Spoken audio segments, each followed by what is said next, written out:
Good morning, everyone. I'm excited to be here with you today, this morning. It's my first time here at GameFest Appfest. It's my first time here also in Israel. And it's also the first time I've ever given a presentation with only 90 minutes of sleep. So I'm very excited to be. I don't know what it was. I was laying down for 4 hours and I only slept for 90 minutes. It was a weird experience, just like perceiving and just understanding what I think about at night in a dark room. It was trippy, but I'm just really glad to be here.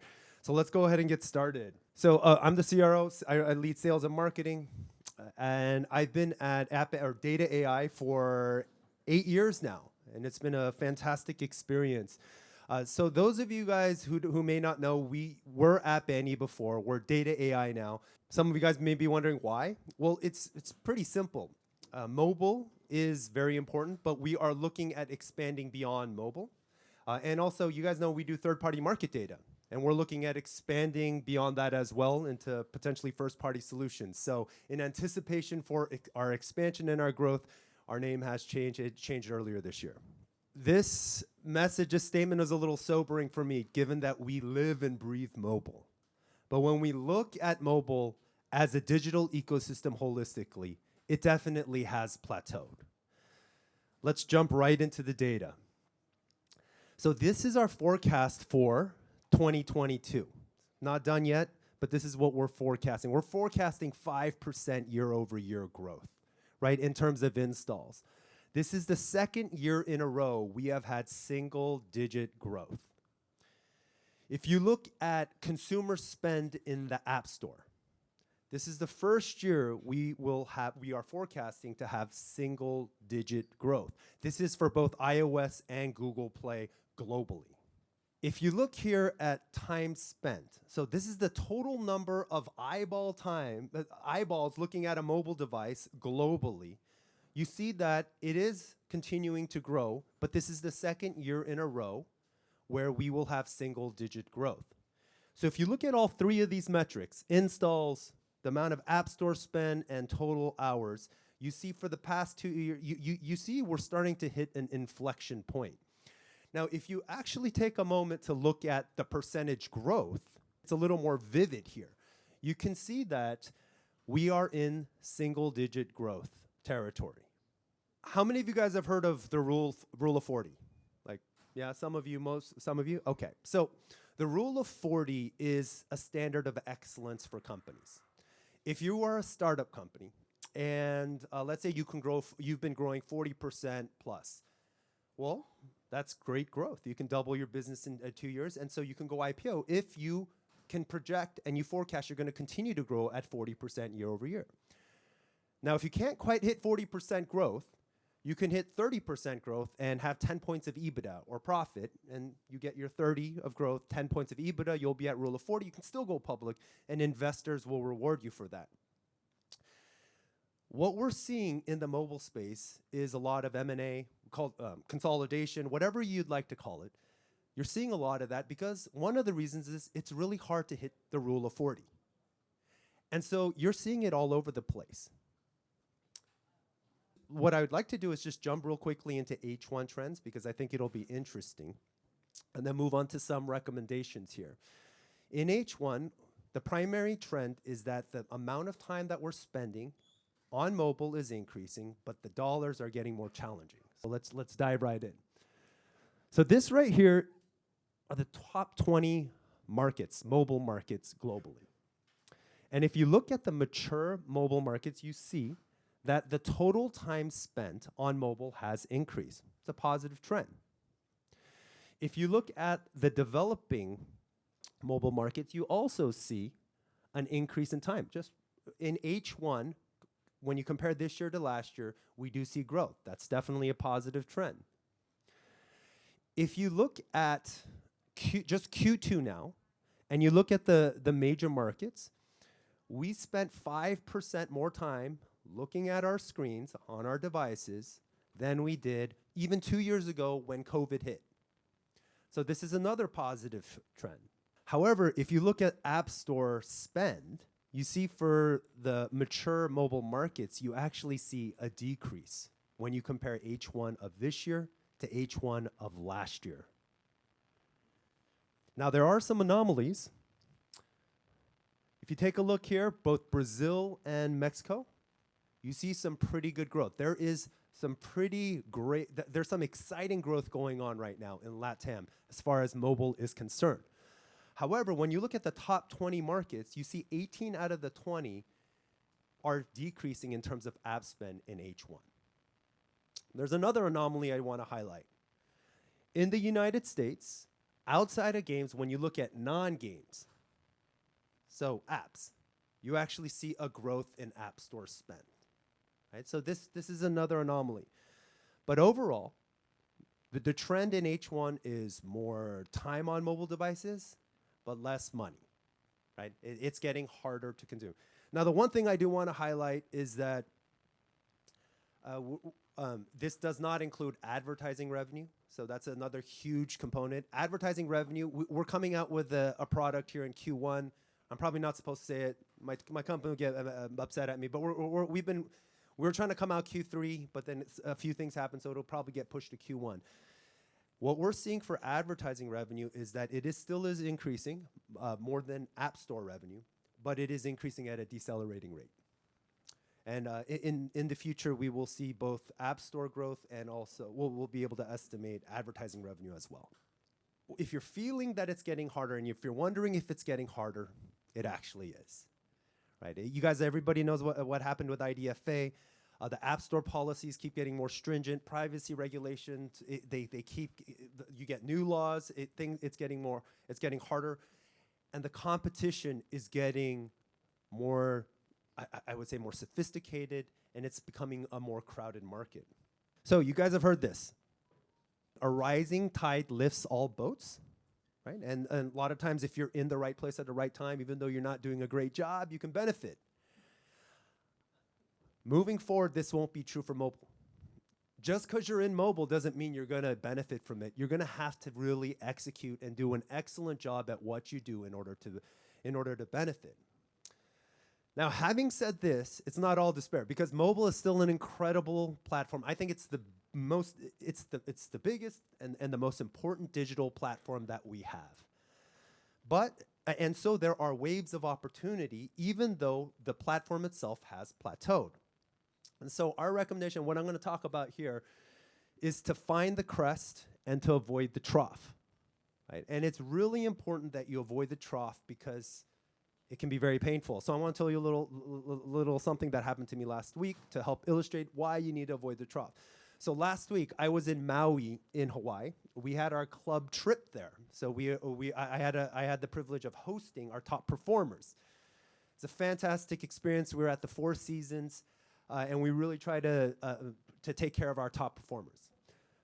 We were very fortunate because the Showtime Lakers were there too. And so not the current Lakers, not that basketball team, but the old school guys. That Magic Johnson was there, Kareem Abdul-Jabbar, James Worthy, Pat Riley, all these guys. So it was a fantastic experience.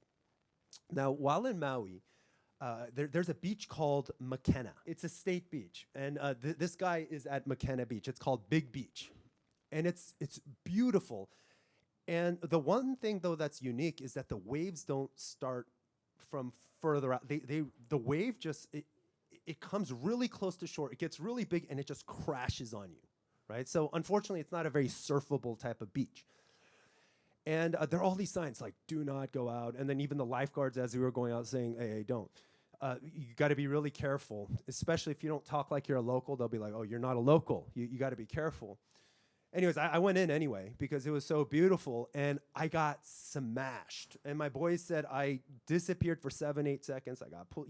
I don't know if any of you guys have surfed or been caught under a wave. It feels like you're in a washing machine going there, and then I came back out, popped up, and then another one. So anyway, I want to show you this 30-second clip. So I went online to see if anyone else had experienced what I had, and this guy was on his GoPro, and he did. So it's 20 seconds of him getting smashed, and then 10 seconds of him getting smashed. The same time, the same scene, except in slow-mo. So please enjoy.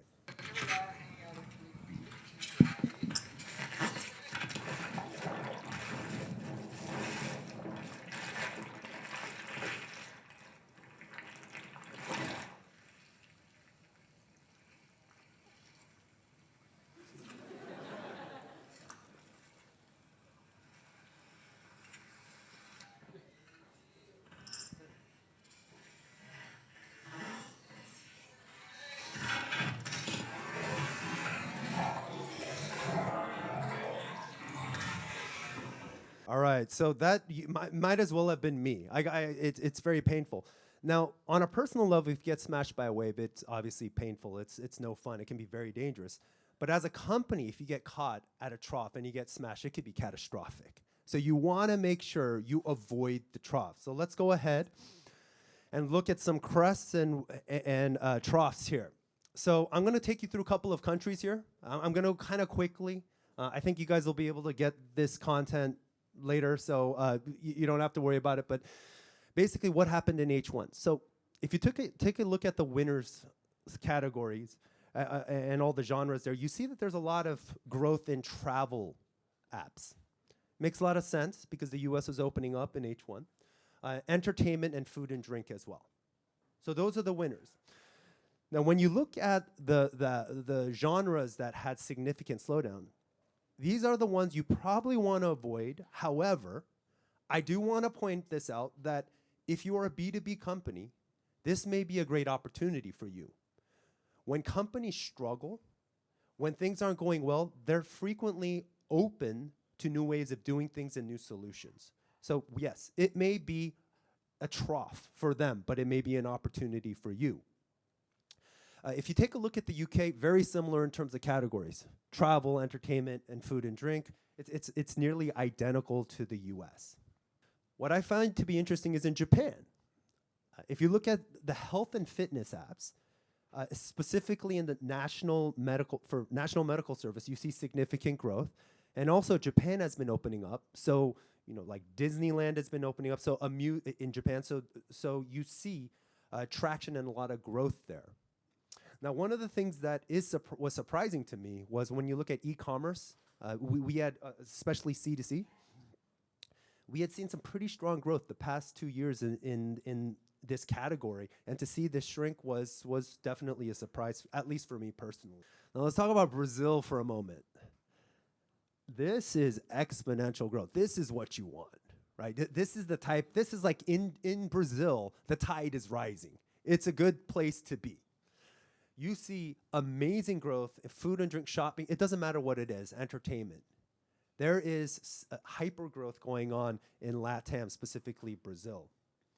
And if you look at Turkey, the karaoke apps are doing well, travel for sure, and then also not all social media, but avatar-based social media. So these are the ways of opportunity that you can definitely take advantage of.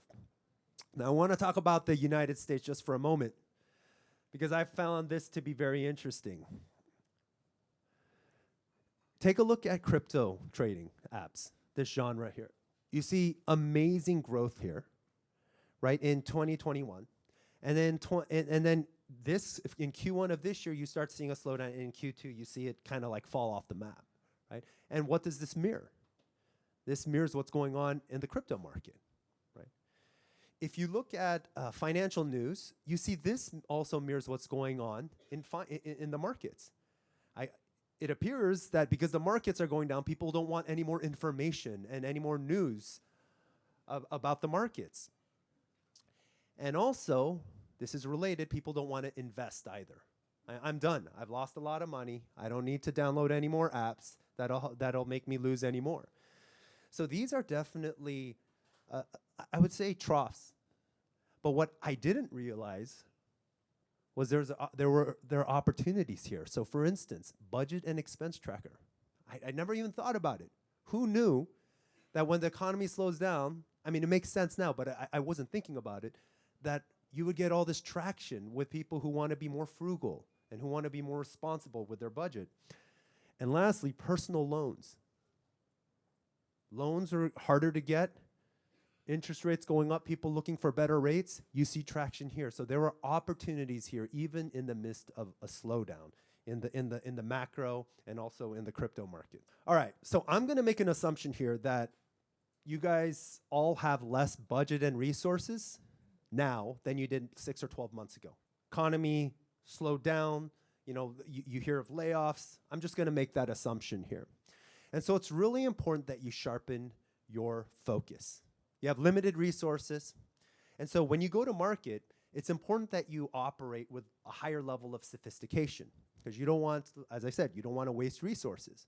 So over here, left to right, if you release a product and you pretty much don't do that much diligence and you just listen, you go by word of mouth, you look at some rankings and you launch a product, that's very crude.